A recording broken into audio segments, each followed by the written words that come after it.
नमस्कार दोस्तों, स्वागत है आपका SSC learning point by Singh sir. आज हम करेंगे 27 फरवरी की शिफ्ट 1 का पेपर। ये हमारा 25 नंबर का सेट है। चलिए फिर स्टार्ट करते हैं बिना देरी किए हुए। पहला सवाल है, करिए अकेले किसी काम का आधा भाग 100 दिनों में पूरा कर सकता है। 47 दिनों में डी द्वारा कितने % काम पूरा किया जा सकता है। आधा काम का मतलब हो गया 50% काम, यानी कि 100 दिनों में 50% काम होता है तो 47 दिनों में क्या % काम होगा। 50 बटे में 100 गुणे में 47, यानी कि 50 दूनी 100 हो गया, 2 दूनी 4 हो गया, 2 तियां 6, 2 पंजे 10, इतने % आंसर। अगला सवाल, 2 वर्षों के लिए 10 लाख रुपए की एक धनराशि पर चक्रवृद्धि ब्याज और साधारण ब्याज के बीच का अंतर इतने रुपए है वार्षिक ब्याज की दर। भाई 2 वर्ष का सीआई और एसआई के डिफरेंस का फार्मूला होता है P इंटू में R अपॉन में 100 की पावर में 2। तो डिफरेंस हमको 2401 दिया था, प्रिंसिपल हमको 10 लाख रुपया दिया था, इंटू में R अपॉन में 100 का मतलब हो गया 100 इंटू में 100, ये स्क्वायर में था। 4 जीरो हमारे यहाँ से चले गए, यानी कि ये आ गया 2401 बटे में 100 और बराबर में R स्क्वायर हो गया। अब यहाँ पर देखो, ये 2401 स्क्वायर निकालना बहुत आसान है। किसका है पता, 49 बटे में 10 का, इंटू में R हो गया, तो ये 4.9 हो गया। हमने कैसे एकदम से निकाल लिया भाई। सबसे पहले तो 50 और 49 देखो, 50 से 49 कितना कम है, 1 कम है, 1 का स्क्वायर 01, 25 से भी 1 कम कर दो, यानी कि 2401 स्क्वायर हो गया 49 का। सिंपल तरीका है। अगला सवाल, एक आदमी एक कप को इतने रुपए में बेचकर 12% लाभ कमाता है। यदि वह इसी कप को इतने रुपए में बेचता है तो हानि % कितना होगा। देखो 12% का लाभ कमा रहा है, यानी कि ये जो 12 मान दिया गया था वो 112 हो जाएगा। 100 की चीज 12% प्रॉफिट का मतलब 112। अब हम दूसरी कंडीशन में देख लेंगे कितना आ रहा, 100 से कितना कम और ज्यादा हो रहा वो हम निकाल लेंगे। भाई हानि का पूछ रहा तो 100 से कम ही हो रहा होगा। तो ये दे दिया था 1792 का मान, हमें निकालना था 1472 का मान।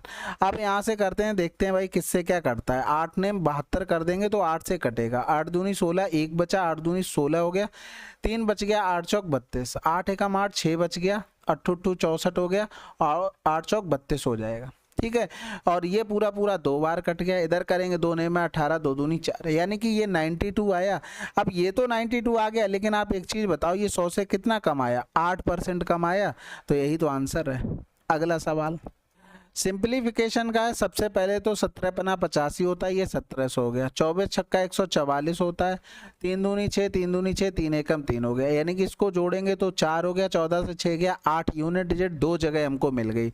अब यहाँ पर देखो 1700, यानी कि अब 1700 हम घटाएंगे, पता कितना घटाना पड़ेगा, तो 1100 मिलेगा, 600। अब 600 इन दोनों से कहीं से ला सकते हो, कहीं से भी नहीं, तो आंसर कितना लगा देना था, 1478। बाकी कैलकुलेशन कर लेते हैं। 4 हो गया, 4 हो गया और 7 1 8 हो गया और 366 घटा दो, 14 से 6 गया 8, 13 से 6 गया तो 7 हो गया, 7 से 3 गया 4, आंसर आ गया 1478। अगला सवाल, दोनों भाइयों की वर्तमान आयु इतनी है। 6 वर्ष पहले उनकी आयु का अनुपात इतना था, 5 वर्ष बाद उनकी आयु का अनुपात कितना होगा। भैया देखो, वर्तमान आयु 11:13 थी, 6 वर्ष पहले की बात कर रहा है 4:5, यानी कि दोनों में डिफरेंस सेम आना चाहिए, क्योंकि दोनों को 6 वर्ष पहले गए होंगे। तो भैया 11 और 4 का डिफरेंस 7 हो गया, 13 और 5 का डिफरेंस 8, डिफरेंस सेम नहीं है। फिर हम डिफरेंस सेम करने के लिए यहाँ पर देखेंगे, ये 2 का डिफरेंस, यहाँ पर देखा 1 का डिफरेंस, और जो कि बराबर होना चाहिए, तो इसमें 2 का गुणा कर लेंगे, तो नया रेशियो 11 रेशियो में 13, क्योंकि ऊपर तो किसी का गुणा नहीं हुआ। नीचे 4 दूनी 8, 5 दूनी 10। अब देखो यहाँ पर 3 हो गया, यहाँ पर भी 3 हो गया, यही 3 बराबर, डिफरेंस ही तो 6 वर्ष दिया गया था। 5 वर्ष बाद उनकी आयु का अनुपात क्या होगा। भैया सबसे पहले देखो 11 बराबर निकालेंगे तो ये तो 2 गुना हो गया, तो 22 हो गया। 13 बराबर निकालेंगे तो 26 हो गया, यानी कि 22 और 26 ये प्रेजेंट का आया। 5 वर्ष की बात कर रहा तो 27 एक ही ऑप्शन में हमें दिख रहा था, आंसर लगा देते, बात खत्म। अगला सवाल, 17 छात्रों के औसत अंक 180 थे, लेकिन बाद में यह पाया गया कि एक छात्र के अंक गलती से 27 के स्थान पर 72 दर्ज किए गए थे। छात्रों का अंकों का सही औसत क्या होगा। सबसे पहली बात तो है 180 से कम आएगा, 2 ऑप्शन कैंसिल आउट हो गए, एक और मिल जाता, हमारा आंसर ऐसे ही आ जाता।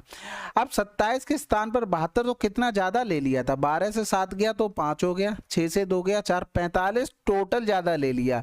एक में कितना ज्यादा लिया, हमें 17 से डिवाइड करना पड़ेगा क्योंकि हमें एवरेज ही तो निकालना है। तो इधर करेंगे तो 17 दूनी 34 हो जाएगा। अब 17 दूनी 34 हुआ, बचा कितना है 34, यानी कि 11 बच गया। तो 17 सत्ते 119 ज़्यादा हो जाएगा, 17 छक्का 102 कर लो, ठीक है। यानी कि 180 माइनस का 2.6 करेंगे तो 180 से 3 गया 177, 10 से 6 गया 4, तो 177.4 समथिंग आंसर आ जाएगा, ठीक है। कैलकुलेशन देख लेना थोड़ा बहुत। अगला सवाल, if p% of p is 729 then what is the value of p। बहुत आसान हो गया, 270 आ गया। भाई कह रहा था p का p% बराबर में दे दिया 729, यानी कि p दोनों तरफ रूट लेंगे तो ये p स्क्वायर बराबर में 729 इंटू में 100, दोनों तरफ रूट ले लिया तो ये 27 का स्क्वायर इंटू में 10 कर देंगे तो ये p का मान। अगला सवाल, एक समलंब की समानांतर भुजाएं इतनी और इतनी है, इसका क्षेत्रफल इतना है, तो समलंब की समांतर भुजाओं के बीच की दूरी क्या होगी। यानी कि 1/2 साइड 1 इंटू में साइड 2 समानांतर भुजाओं का योग इंटू में भुजाओं की डिस्टेंस की दूरी जिसको हाइट बोलते हैं बराबर में 961 दिया था। तो 1/2 इनका सम करेंगे तो 15 और 16 31 हो गया, गुणे में h हो गया बराबर में 961 हो गया। 31 का स्क्वायर क्या होता है 961 ही होता है, तो ये आंसर क्या आ जाएगा 62। अगला सवाल, 5 क्रमागत संख्याओं का औसत 19 है, इन 5 संख्याओं में सबसे बड़ी संख्या ज्ञात कीजिए। भाई क्रमागत संख्याएं हैं, इनका एवरेज 19 है, तो 2 संख्याएं इधर रही होंगी 2 इधर रही होंगी, यानी कि 19 में अगर 2 जोड़ देंगे तो 21 सबसे बड़ी आ गई, 19 में 2 घटा देंगे 17 सबसे छोटी, ये 18 रही होगी, ये 20 रही होगी, सभी निकल आई, आसान था। एक आदमी 1 रुपए में 15 आम खरीदता है, 1 रुपए में कितने आम बेचने पर उसे 25% की हानि होगी। भाई देखो 1 रुपए में 15 आम, तो एक आम की कीमत ये हो गई, यानी कि ऊपर हमने रुपए लिखे और नीचे हमने क्या लिख दिया, नीचे हमने आम लिख दिए, यानी कि वस्तु लिख दी। अब 25% की हानि, अब यही तो पूरा प्राइस रहा है भाई एक आम का, तो इस पर 25% की हानि चाहिए, तो इसको लिख सकते हैं 75/100, बिल्कुल। अब कह रहा था 1 रुपए में कितने आम बेचने पर, तो 1 का ऊपर गुणा कर देंगे 1 का ही नीचे गुणा कर देंगे। अब हमसे 1 रुपए में वस्तु निकालनी है, तो रुपए वाले को, यानी कि देखो ऊपर रुपए लिखे थे तो इसको टच नहीं करेंगे, बाकी सब कैलकुलेशन कर लेंगे। तो 25 तियां 75, 25 चौकू 100, 1 से 1 कैंसिल आउट हो गया, 3 पंजे 15 हो गया, यानी कि 1/20 आया, तो 1 में 20 बेचनी पड़ेंगे। अब ऐसा क्यों किया भाई, देखो अगर वो कह देता 2 रुपए में कितने बेचने पड़ते तो हम क्या करते, 2 का ऊपर नीचे गुणा करते, इस 2 को टच नहीं करते क्योंकि हमने यहाँ पर रुपए और आम नीचे लिखे हुए, तो रुपए ऊपर लिखे और रुपए से ही हमें निकालना है। यही तो कह रहा था 1 रुपए में, अब हमने मान लिया 2 रुपए में, तो हमें 2 ऊपर लिखने वो टच नहीं करने, बाकी कैलकुलेशन 25 तियां 75, 25 चौकू 100, 3 पंजे 15 हो गया, 5 चौकू 20, 20 दूनी 40, यानी कि 2 रुपए में हमें 40 बेचने होंगे। देखो 1 में 20 तो 2 में 40 बेचने पड़ेंगे ना, तो ये चीज ध्यान रखना। अगर वो वस्तु का बोल देता तो 2/2 का गुणा किया, लेकिन अब नीचे वाले को टच नहीं करते, 2 वस्तुएं कितने में बेचनी पड़ती वो हमारा निकल के आ जाता, ठीक है, ये चीज ध्यान रखना। अगला सवाल, ये तो आसान है भाई, जी का मान 3 हो गया, ये तो 10 हो जाएगा, सम करना था, बहुत आसान था। किसी धनराशि पर प्राप्त साधारण ब्याज उस धनराशि का इतना है। देखो धनराशि 100 मान ली, तो साधारण ब्याज हमारे पास 81 हो गया। वर्षों की संख्या वार्षिक ब्याज दर के बराबर है, यानी कि दर अगर x है तो टाइम भी हमारे पास x हो गया। वार्षिक ब्याज की दर हमको बतानी भैया, देखो अगर फार्मूला आपको लिखना है तो उस तरीके से लिख लो, नहीं लिखना है तो आपको डायरेक्ट 9% आना चाहिए आंसर। भाई PRT/100 होता है, प्रिंसिपल 100 हो गया, x इंटू में x हो गया, अपॉन में 100 हो गया, ब्याज हमको 81 मिल गया। अब इसमें क्या ही कैलकुलेशन करोगे। अगला सवाल, अमित विनीत से 3 गुना अच्छा कारीगर है और इसीलिए वह एक काम को विनीत से 32 दिन कम में पूरा कर सकता है। यदि वे दोनों एक साथ मिलकर काम करते हैं तो उसी काम को पूरा करने में उन्हें कितने दिन का समय लगेगा। भाई देखो अमित था और यहाँ पर विनीत था, 3 गुना अच्छा कारीगर है, तो ये हो गया इफिशियंसी का रेशियो। अगर हम इनके टाइम का रेशियो लिखें तो 1 और 3 हो जाएगा। हमने आपको एक चीज़ बताई थी, ए काम कर रहा है x दिन में, बी काम कर रहा है y दिन में, तो ए और बी कितने दिनों में करेगा, x इंटू में y अपॉन में x प्लस का y। तो ये टाइम से हमने निकाला ना, तो टाइम हमने निकाल लिया, दोनों मिलकर इसके हिसाब से कितने दिनों में करते, 1 गुणे में 3/4 दिनों में करते। अब वो ये कह रहा था 32 दिन कम में पूरा कर लेता, हमारे हिसाब से कितना डिफरेंस है, 2, इसी 2 का मान 32 दिया गया था। ठीक है, तो 2 बराबर में अगर 32 है, 3/4 बराबर क्या होगा, ये कै गुना हो रहा था, 16 गुना, इसका भी 16 गुना कर देंगे तो 4 चौकू 16, 4 तियां 12 आंसर।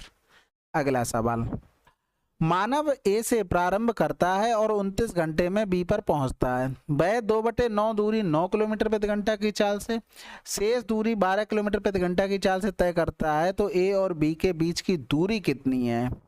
सबसे पहले तो डिस्टेंस जो भी होगी ना 9 का मल्टीपल होगी, 4 2 6 और 4 2 6 6 12 नहीं होगा, ये हो सकता है, 7 3 10 6 16 नहीं होगा, 8 2 10 नहीं होगा, तो आंसर लगा दो। ठीक है, बाकी तो हम डिस्टेंस को ही मान लेते हैं, हमने मान लिया कि टोटल 9x रही होगी, तो इसका 2/9 करेंगे तो ये 2x हो जाएगा, बचा कितना, 7x बचा है। ये जा रहा था 9 की चाल से, ये जा रहा था 12 की चाल से, टोटल टाइम लग रहा था 29 घंटे, यानी कि यहाँ से एलसीएम लेंगे तो 36 हो जाएगा। ठीक है, तो 9 चौक 36, 4 दूनी 8x, 12 तियां 36, 7 तियां 21x, बटे में 36 हो गया, बराबर में 29 हो गया, यानी कि 9 1 10 हो जाएगा। कहीं गलत कर दिया क्या, 12 तियां 36, 7 तियां 21, ठीक है ना, 29 होगा ना, 29x बराबर में 36, क्योंकि पॉइंट में आंसर नहीं आ रहा है इसलिए एग्जैक्ट सब कुछ कटना चाहिए, तो x बराबर 36 आ गया, तो यहाँ पर 9 गुणे में 36 कर देंगे, तो 9 छक्का 54 हो गया, और 9 तियां 27 और 5 32। अगला सवाल, एक शर्ट का मूल्य 1200 अंकित किया जाता है और उस पर 15% की छूट दी जाती है, शर्ट का विक्रय मूल्य क्या है। अब भैया 85 गुणे में 12 कर दो, 12 पंजे 60 हो गया, 12 अट्ठे 96 और 6 102 हो गया, कहीं लिखा है क्या 102, आंसर लगा दो। नहीं तो फिर एग्जैक्ट लिखना हो तो इस तरीके से करते रहना, फिर टाइम लगता है भाई, जीरो हमें क्यों लिखने हैं, हमें टाइम बचाना है, भले ही मिली सेकंड में बचे। भाई कर लेते हैं, 7 दूनी 14 हो गया, और ये 9 4 13 23, 23 से 1 कम कर देंगे तो 22 बचेगा, यानी कि ये पूरा कट के ये बन बना दिया, 24 नेमा 216 होता है, यानी कि 217 आंसर। अगला सवाल फिर से सिंप्लीफिकेशन का है, तो सबसे पहले तो डिवाइड कर लेते हैं, तो 13 छक 78 हो गया, 13 ने में 117, 15 15 225, माइनस का 27। अब सबसे बड़ी बात है यूनिट डिजिट की, सब में अलग अलग दिया गया तो 9 5 14, यानी कि 4 से अगर हम 7 घटाएंगे तो 7 ही हमें यूनिट डिजिट मिलना चाहिए था, आंसर लगा दो। अगला सवाल, किसी संख्या में क्रमिक रूप से 40% और 60% की वृद्धि के स्थान पर 44% की कमी कर दी जाती है, प्राप्त किए गए परिणाम का मान सही अभिष्ट मान का कितना परसेंट है। भाई देखो, कोई चीज 100 थी, 40% और 60% की वृद्धि की गई, यानी कि पहले 40% इसको बढ़ाया गया, फिर इसको 60% बढ़ाया गया, यानी कि ये 60% किसका कर देंगे 140 का, फिर कह रहा था 44% की कमी कर दी गई वो ना करके, यानी कि इससे 44% की अगर हम कमी कर दें तो ये बचेगा कितना, 56% बचेगा, यही तो बात हुई है भाई, यानी कि सॉरी 56 बचेगा, 56% क्यों लिख रहे हैं, क्योंकि 100 तो मान के चल रहे हैं ना। तो ये हो गया हमारे पास। अब हमसे पूछा है कि प्राप्त किए गए परिणाम का मान सही अभिष्ट मान का कितना परसेंट होगा, तो सही अभिष्ट मान कितना था 140 गुणे में 160 बटे में 100, और ये 56 हमें प्राप्त हुआ है। कह रहा था सही अभिष्ट मान का कितना परसेंट है, तो भैया इसका x% हमने मान लिया, तो ये 2 जीरो यहाँ से कैंसिल आउट हो गए, तो x बराबर में 56 गुणे में 100 बटे में हो गया 14 गुणे में 16। ठीक है, अब 14 चौकू 56 हो गया, इधर कर देंगे तो 4 चौकू 16, इधर कर देंगे तो ये 25% आ जाएगा। अच्छा, इसको एक तरीके से और कर सकते थे, एकल अगर वृद्धि निकाल के भाई a प्लस का b प्लस का ab अपॉन 100 करके कर सकते थे। ठीक है, 40 प्लस का 60 था और इधर हो जाता 6 चौक 24, यानी कि ये 100 124 हो गया, तो यहाँ पर 100 में 124 की वृद्धि कर देंगे, यानी कि 100 में 124 की वृद्धि कर देंगे तो ये 224 हो गया, लेकिन उसने 24 की कमी कर दी 44 की, तो 56 रह गया। यही पूछा था 224 का कितना परसेंट 56 है। ठीक है, तो 4 पंजे 20 हो गया, 4 छंग 24 हो गया, बस खत्म हो गया, इधर में 4 कर लो, ये 56 से 56 कैंसिल आउट, x बराबर में 100 बटे में 4, इस तरीके से भी कर सकते हैं। ठीक है, दोनों तरीके आसानी है। अगला सवाल, अंकित मूल्य के 3/10 पर एक घड़ी को बेचने पर 16% की हानि होती है। घड़ी के अंकित मूल्य और क्रय मूल्य का अनुपात कितना होगा? कह रहा था अंकित मूल्य के 3/10 में बेचने पर, यानी कि मार्क प्राइस अगर 10 है तो सेलिंग प्राइस हमारे पास कितना हो गया? 3 हो गया। अब ये जो 3 है ना वो सीपी पर 16% की हानि के बराबर है, यानी कि ये 84% के बराबर हो गया। यानी कि इधर करेंगे तो 3 दूनी 6, 3 अट्ठे 24 हो गया, यानी कि 25/7 ये सीपी का मान आ गया। कह रहा था अंकित मूल्य और क्रय मूल्य का अनुपात, अंकित मूल्य 10 हो गया, 25/7, 7 का गुणा कर देंगे, पहले ये काट लो तो 7 दूनी 14 रेशियो में 5, ये आंसर। अगला सवाल सिंप्लीफिकेशन का डिवाइड कर लेते हैं। सबसे पहले ये 3 बचेगा, यहाँ पर 1000 माइनस का 100 प्लस का 3 हो गया, यानी कि ये बचा कितना? 900 प्लस का 3, यानी कि 903 आंसर। ठीक है, चलिए फिर ये हमारे 20 सवाल थे। आसान था आज का तो पेपर, आसानी से आप लोगों ने कर लिया होगा। कमेंट बॉक्स में स्कोर भी लिख दिया करो कि कितना स्कोर करते हो, 20 आउट ऑफ कितने क्वेश्चन आपके सही हो रहे हैं, जिससे आपका कॉन्फिडेंस बूस्ट होगा और आपकी हैबिट भी बनेगी अटेम्प्ट करने की। वीडियो को पॉज करके पहले खुद से करना और बहुत कम टाइम में करना है। ठीक है, चलो फिर मिलते हैं अगले वीडियो में, तब तक के लिए जय हिंद, जय भारत।